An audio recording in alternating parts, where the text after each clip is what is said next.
Bonjour et bienvenue dans ce nouveau chapitre sur les tableaux. Les tableaux, donc j'ai préparé un peu comme un dossier avec comme d'habitude. C'est juste à l'intérieur, j'ai mis juste un fichier HTML. Là où j'ai greffé mon style, fichier CS, j'ai un dossier CS, donc là, et un dossier GS. Donc là, je fais utiliser mon script que je fais alerte OK. Et là, mon HTML tout court. Voilà, donc c'est on affiche ça sur le donc voilà, donc il m'affiche OK, donc je sais très bien que mon script il est bien relié. Donc là maintenant ici, donc je retire ça.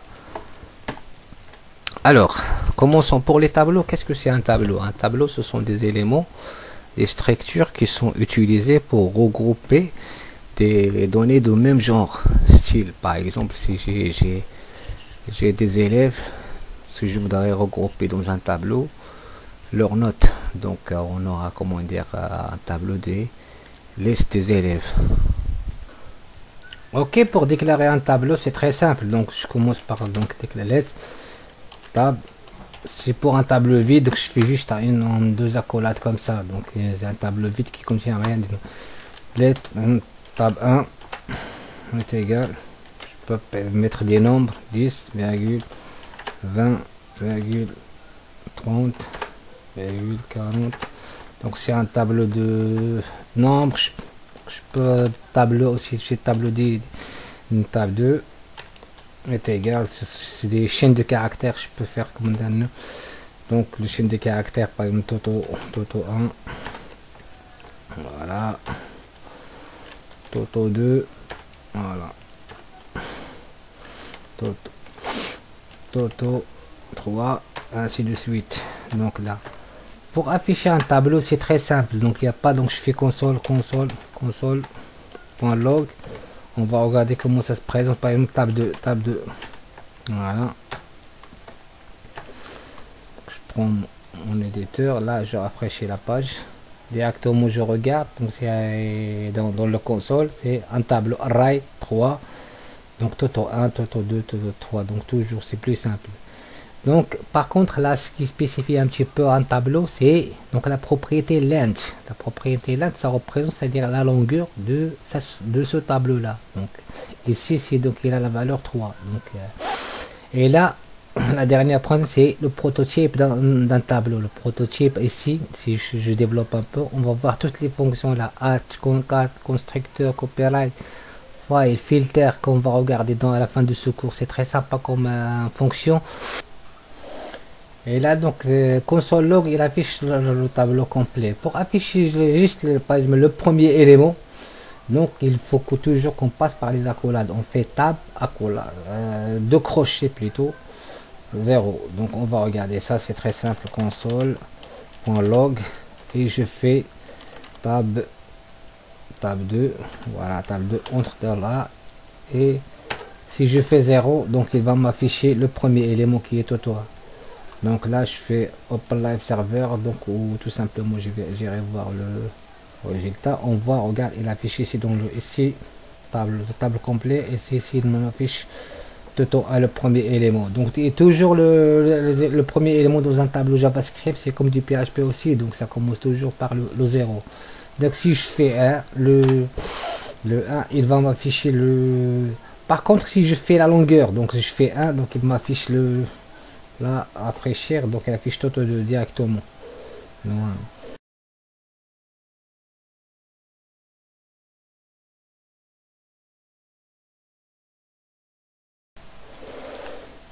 Pour parcourir un tableau, donc on va utiliser la boucle for, la plus ancienne, c'est la boucle for.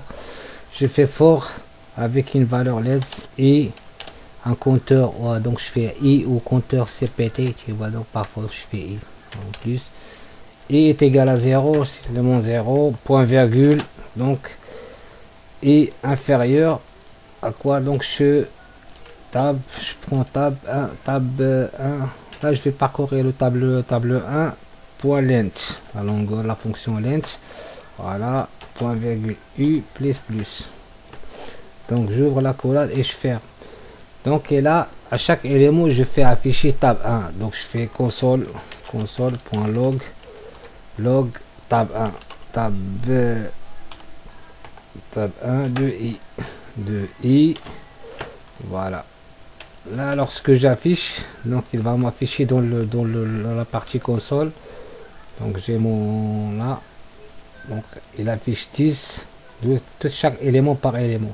Je voudrais l'écrire directement dans le document, donc je vais utiliser ça.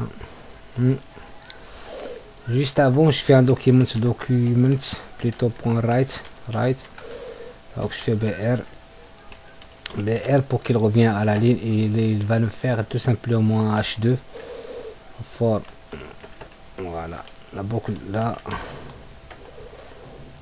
boucle for, donc slash h2 pour qu'il, ouais. Voilà. Et là, au lieu de faire console log, je vais l'écrire directement. Je remplace par documents.write.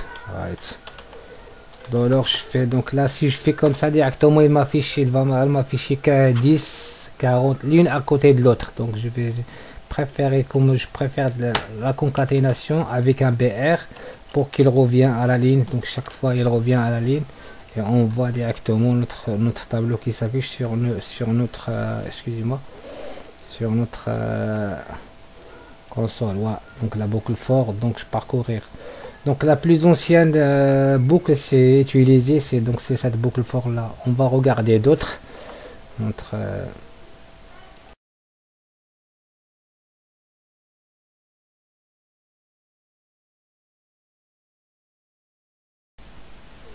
ok, pour appliquer for key in element, c'est de la même manière. Donc là je fais une petite commande for, on fait key ou item in le tableau tab, voilà. Donc c'est juste un petit commentaire tab et console log, je vais faire un console in tab et fait le traitement ici, fonction traitement,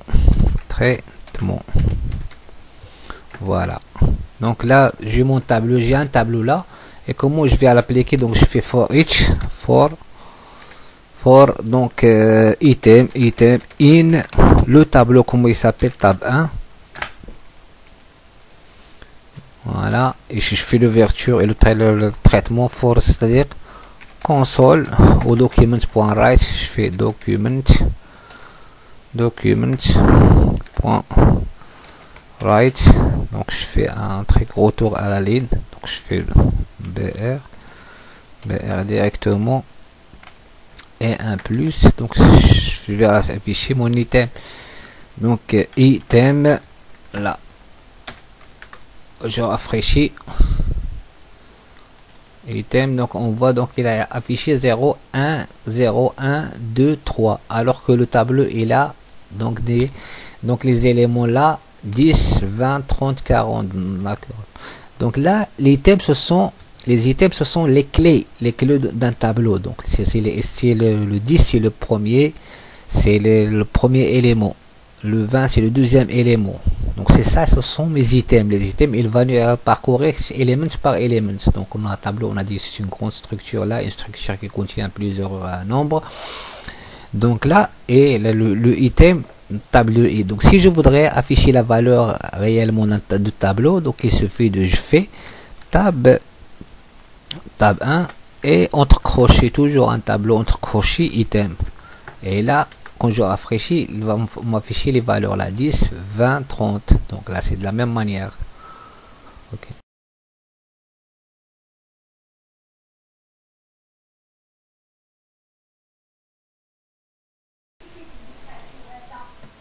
Ok, bah écoute, pour for each, on va faire de la même manière pour afficher le tableau, le même tableau, tab 1, mais en utilisant la boucle for each. Donc each, ça s'écrit, je fais carrément, je vais juste afficher un titre pour qu'on voit un petit peu on va faire rafraîchir la page. Donc je vais faire document.write, voilà. je for each là je vais le marquer bien sûr en HTML H2, comme ça elle va écrire un titre H2 slash H2. Voilà.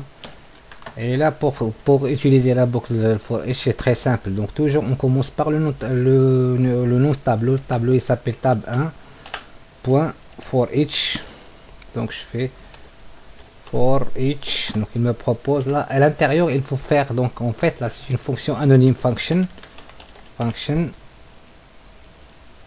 voilà, et je fais un element ou item comme vous voulez, donc et à l'intérieur de la fonction je fais console log où je vais afficher là dans un traitement, donc je fais toujours, je fais le parenthèse et entre les accolades c'est le cours de la fonction, la cours de la fonction je fais document write, je vais écrire carrément dans le document .write là, et je vais écrire je fais un br, comme ça il va revenir à la ligne, un br, la concaténation, et là je vais afficher mon element, donc affiche et les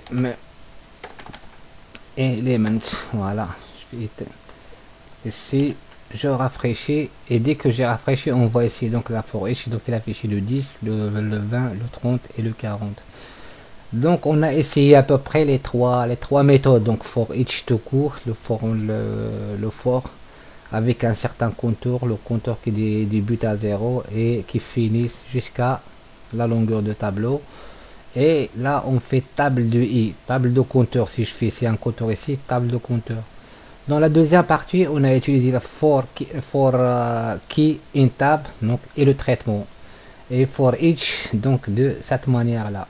Moi pour les trois façons, pour les trois for, donc je préfère celle du deuxième, donc c'est la plus simple, toujours on fait for, on n'a pas besoin de se casser la tête avec la fonction element, surtout lorsqu'on est débutant, on ne sait pas exactement, donc là on peut pas l'utiliser. Par contre la deuxième elle est plus simple, donc j'ai un tableau tab, donc je fais for item in tab, donc pour chaque élément du tableau écris-moi ça, donc je trouve la plus simple et la plus utilisée c'est ici, c'est celle-là. Ok, les tableaux de structure, donc ils sont très utilisés, les tableaux de structure. Voilà comment on va faire. Là tout simplement je vais déclarer une valeur. On va déclarer un élève pour vous donner un exemple qui est donc un élève, je le représente par un id, deux points, une valeur, pardon, id par exemple nom, deux points, je donne toto 1, voilà, virgule, et là je fais note d'examen, note 2.14, voilà, donc c'est tout. Donc là j'ai défini une structure tout simplement. Strelif ça représente un élève, donc c'est un objet, donc et là si je duplique ça, donc je fais valeur, donc pour dupliquer c'est j'ai déjà dit ça, c'est shift alt et les flèches de bas, donc élève 1, élève, voilà, je fais un élève par exemple élève 1, élève 2, ici je le nomme, ici élève 3, voilà, donc là je lui donne un id 2, je l'appelle Toto 2, alors 15 ou 16, voilà, et celui-là on va revenir à 19 et l'id c'est 3, voilà le Toto 3, voilà, juste titre d'exemple. Là donc normalement ici chaque variable, il y a la variable élève 1 c'est un objet, élève 2 c'est un autre objet, qui donc les trois objets, donc ils partagent toujours les mêmes attributs, les mêmes propriétés, donc propriété id, propriété nom et propriété nom. Pour déclarer un tableau de structure, tout simplement je vais déclarer ma variable lit, prenez la élève avec s, si je fais entre parenthèses soit, donc entre deux crochets plutôt, désolé, pardon, voilà.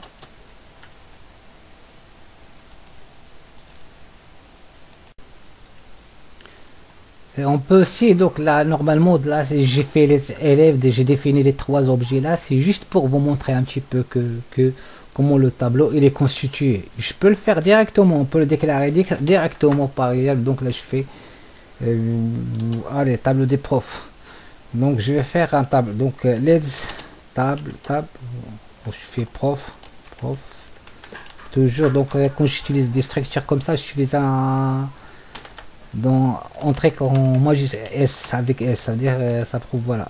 Et à l'intérieur je peux mettre comment dire ID. Donc là je fais mon accolade virgule et voilà, je sépare comme ça, je serai tranquille. Donc là je fais ID, par exemple le ID 2.1 virgule, je fais non 2 points,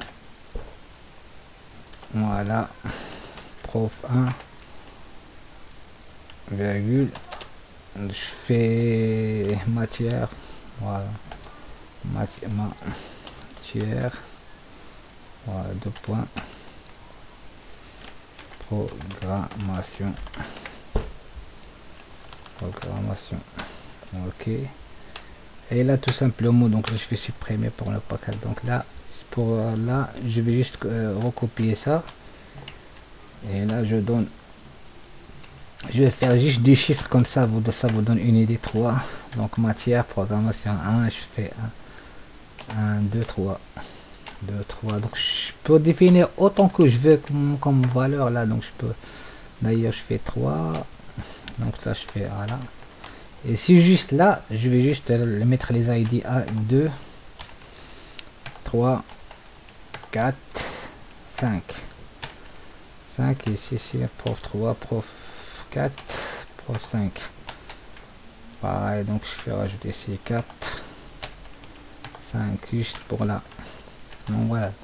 Donc c'est sous une forme de JSON. Là pour visualiser ça sur la console de comment ça se présente là, on va regarder.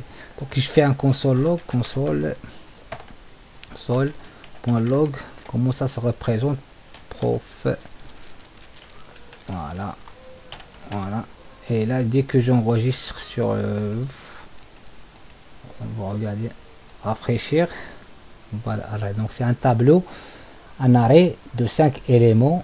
Et là donc je peux quand je développe le tableau, donc c'est juste un petit conseil. Moi j'aime bien débugger lorsque je travaille en JavaScript, j'aime bien travailler avec Mozilla, donc parce qu'il affiche plus clairement les objets, le console il est bien détaillé, il est simple.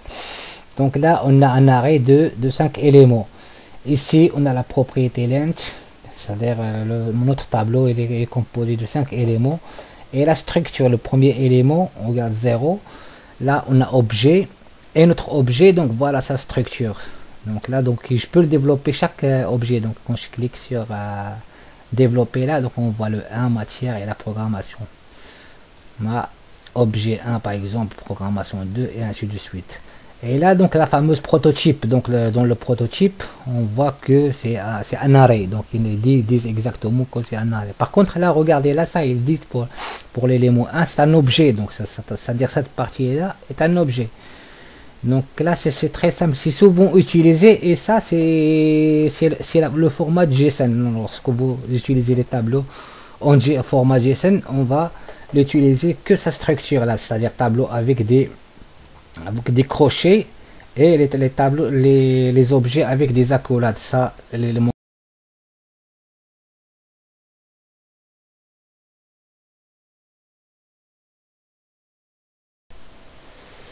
ok, pour les fonctions qu'on peut appliquer sur les tableaux, donc il y en a un paquet. On a la fonction push, la fonction slice, la fonction index of de la recherche. Mais la meilleure que je trouve, c'est très sympa, donc c'est plus utilisé surtout pour les tableaux de structure, ce sont la fonction filtre. Donc une fonction filtre, ça permet c'est-à-dire de faire un filtre dans un tableau, de faire une recherche selon une critère bien précise. Par exemple, prenons un exemple de l'élève là, donc je vais récupérer, donc là dans la table élève, j'aimerais bien récupérer toutes les élèves qui ont une note par exemple supérieure à 16 ou supérieure à 15. Donc là, comment faire ça? C'est très simple. Donc là j'utilise tout simplement. Donc je vais déclarer donc mon nouveau tableau que je dois récupérer à l'intérieur. Je fais let's résultat, voilà, résultat est égal, donc la fonction élève, je prends dans le tableau élève, donc la tableau élève, et j'exerce toujours avec les fonctions sur les tableaux. Je commence par le nom de tableau d'abord et je fais point la fonction. Donc on a un paquet, donc là, donc tout est, donc c'est très simple de toute façon. Donc je vais faire, tu vas encore bien détailler aussi sur chaque à peu près chaque fonction. Donc là, donc mais la plus intéressante c'est la fonction filter. En fait là, donc ça permet de faire selon un critère bien spécifique. Là par exemple le tableau d'élèves, on a une note, donc là il faut spécifier exactement à l'intérieur. Il faut faire soit une fonction fléchée, donc sur la notion de item, je fais item, et cet item là, donc là ça donne une fonction sur quoi, donc je vais pas, comment dire, faire un critère de recherche sur la note. Je fais note, mais la note c'est quoi, c'est item, donc je fais item, ce item là point note, par exemple note. Dès que je fais, donc il me propose, donc c'était item supérieur à 15, donc voilà.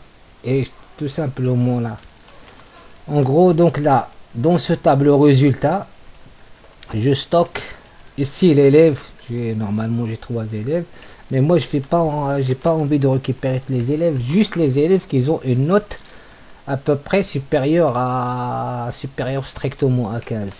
Donc voilà. Alors pour afficher, je fais un console log point log, c'est résultat. Donc là, et je vais regarder donc sur mon rafraîchir. Donc là, ça c'est le console log tout à l'heure. Donc là on récupère le array. Je vais juste là je retire ça, le console log, comme ça on voit un truc tout propre. Donc un tableau, donc il a récupéré tout simplement 2 élèves, donc l'élève qui a la note, donc on a fait la critère de recherche selon cet item là, donc la note supérieure à 15, donc il a récupéré celui qui a le 16 et celui qui a le 19. Ça c'est très utilisé lorsque on regarde dans le tableau structure. On a donc normalement 3 élèves. Bon, le premier il a 14 de moyenne, le deuxième 16. Donc quand il a récupéré tous les deux, tout simplement. C'est très sympa, donc essayez d'utiliser donc sur les tableaux. Donc il est pas mal utilisé.